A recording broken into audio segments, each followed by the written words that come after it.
Unsalted butter দিয়ে লাল ঘিয়ের colour. তো আমি তো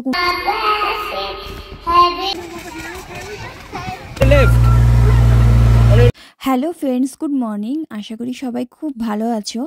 তো আজকে আর একটা নতুন ভ্লগ নিয়ে চলে এসেছি। আর এখন যেটা করছি সেটা হচ্ছে আনসল্টেড বাটার দিয়ে আমি এখন ঘি বানাবো। আর এটা আমি প্রথমবার বানাচ্ছি। আগে আমি ক্রিম দিয়ে বানিয়েছি, তোমাদের সাথে শেয়ার করেছি। কিন্তু ক্রিম দিয়ে বানালে না অনেক টাইম লাগে, প্রচুর টাইম, মানে মোটামুটি 1-1.5 ঘন্টা 2 ঘন্টাও লেগে যায় অনেক সময়। তো সেই জন্য ভাবলাম আনসল্টেড বাটারটা ট্রাই করি, দেখি কতক্ষণ লাগে।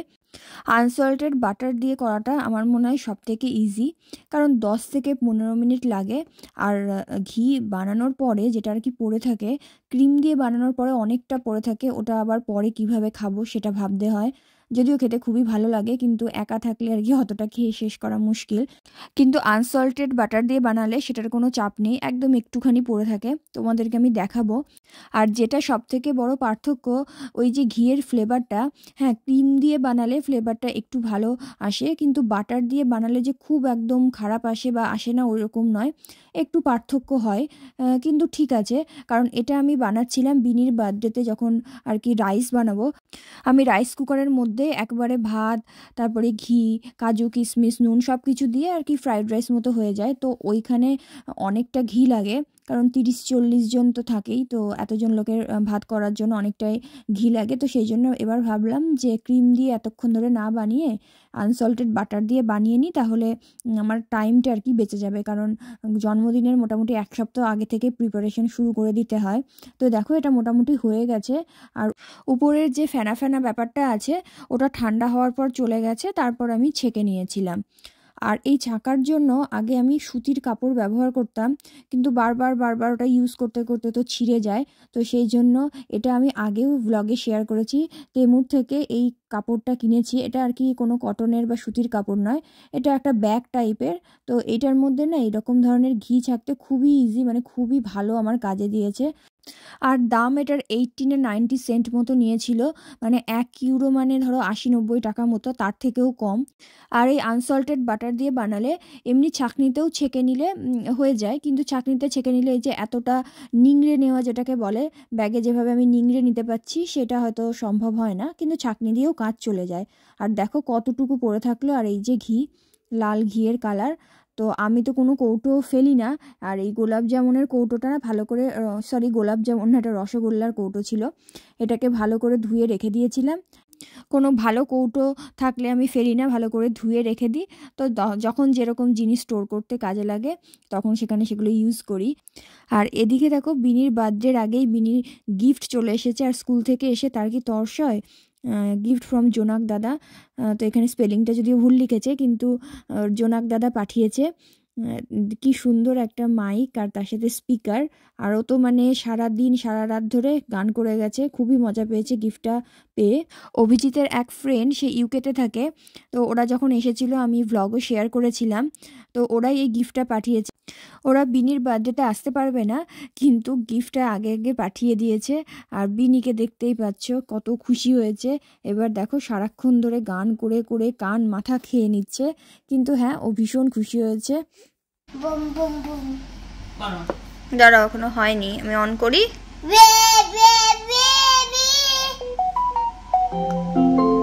Bluetooth mode. নাও, নাকে হাত দেয় না, নাও করো করো, বাবা black sheep. Baba blessed, heavy rainy moon, three days spoon, one polar night, মুখের কাছে নাও স্পিকারটা। one polar day, one polar week to pull, we stand away. Good.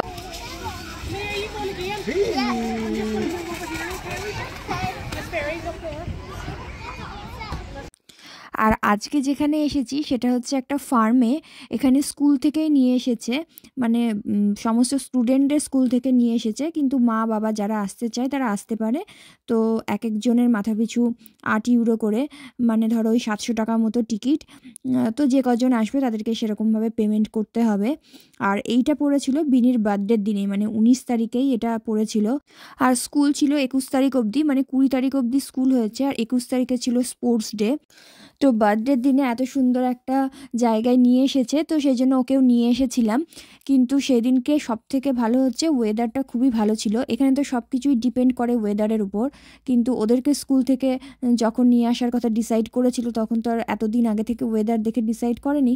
আর টিচাররা বলছিল যে আগের বছরও বৃষ্টি হচ্ছিল, প্রত্যেক বছরই মনে হয় বাচ্চাদেরকে এরকম নিয়ে আসে। তো এই বছর সত্যি ওয়েদারটা ভীষণই ভালো ছিল, মানে ভালো মানে রোদ, এত প্রখর রোদ ছিল, রীতিমতো গরম লাগছিল। তো ও সারাদিন ওখানে ভালো এনজয় করেছে। 10টার সময় এটা ওপেন হয়, আমরা 10টার সময় গিয়েছিলাম, আর 2টোর সময় এটা বন্ধ হয়ে যায়। তো 2টো অবধি থাকিনি, আমরা 1টা নাগাদই বেরিয়ে এসেছিলাম, কারণ সেদিনকে দুপুরবেলা আর বিনিকে সেরকমভাবে সাজিয়ে আর খেতে দেওয়া হয়নি, ওকে রাত্রিবেলায় দেওয়া হয়েছিল। তো যাই হোক, একটা এনজয়মেন্ট তো হয়েছে, সারাদিন ধরে ও এখানে এনজয় করেছে, সেই জন্যে আর কি ওকে আরও মেনলি নিয়ে আসা, যে বার্থডের দিনও একটা অন্যরকমভাবে এনজয় করুক। আর বিনির বার্থডেটা যেহেতু এবছর উইকডেজে পড়েছে, তো সেই জন্য উইকেন্ডেই, মানে স্যাটারডেতে 22 তারিখে সবাইকে ইনভাইট করা হয়েছিল। সেলিব্রেশনটা 22 তারিখে হয়েছে, আর 19 তারিখে ওকে কেক কেটে এমনি সব রকম খাবার দিয়ে 5 রকম ভাজা দিয়ে সাজিয়ে দেওয়া হয়েছিল। এখানে একটা ছিল ওদিকে পার্কটা, প্লে এরিয়া যেখানে বাচ্চারা খেলছিল, আর একটা ইনডোর প্লে এরিয়াও আছে।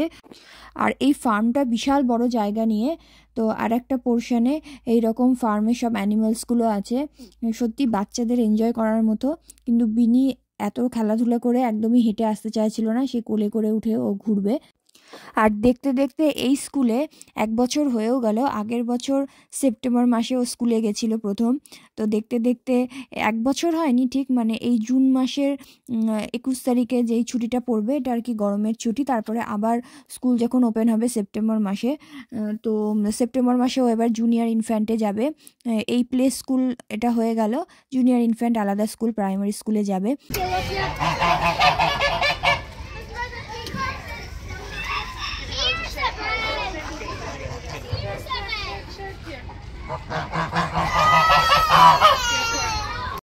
আর এখানে আসার আগে স্কুল থেকে বলে দিয়েছিল বলতে স্কুল থেকে মেল বা মেসেজ করে দেয়, তো সবাই লাঞ্চটা যেন নিয়ে আসা হয়। আর বিনি ঘুরে ঘুরে খুব ক্লান্তও হয়ে গেছে, আর কিছু লাঞ্চ বলতে কিছু ব্রেড, তারপরে জুস এগুলো নিয়ে এসেছি। তো চলো ওকে দিয়ে দিই, নাহলে কান্নাকাটি শুরু করেছে। উঠে বস, পাঁচটা বস।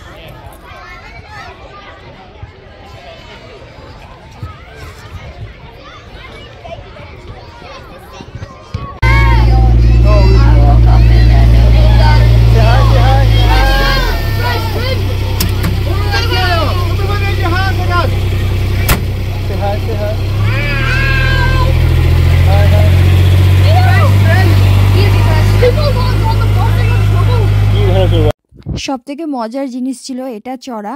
আমরা ভাবছিলাম চলেই আসবো, কিন্তু এটার ওপেনিং টাইম ছিল 12টা থেকে, তো সব দেখছি বাচ্চারা চড়ছে। তো আমি তো বাচ্চারা প্লাস বাচ্চার মা বাবা সবাই চড়ছে, আর অভিজিৎ তো চড়বেই না, জোর করে ঠাসাঠাসি করে বসেছি। আর বাচ্চাদের বসার জায়গায় বড়রা কি বসতে পারে?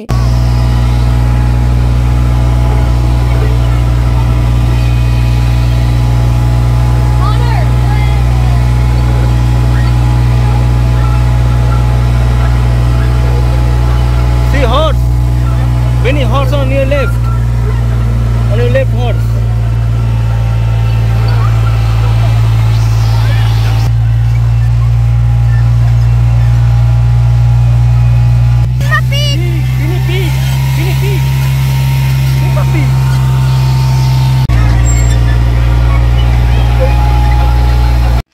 এত বড় জায়গা কোথায় কি আছে সেটা তো বুঝতেই পারিনি।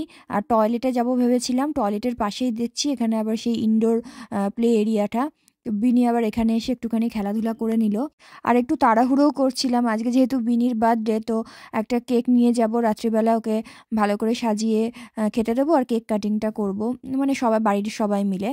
সেলিব্রেশনটা বড় করে খাওয়া দাওয়াটা সবাইকে ডেকে সেটা তো স্যাটারডেতে হবেই। তো সেই জন্য ভাবছিলাম যে তাড়াতাড়ি বেরোবো, কিন্তু এত বড় প্লে এরিয়া, ও তো ছেড়ে আসতেই চাইছিল না। তো ভাবলাম থাক, যতক্ষণ থাকে এনজয় করুক।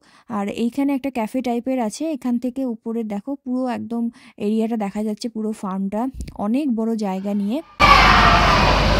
তুতুন মা,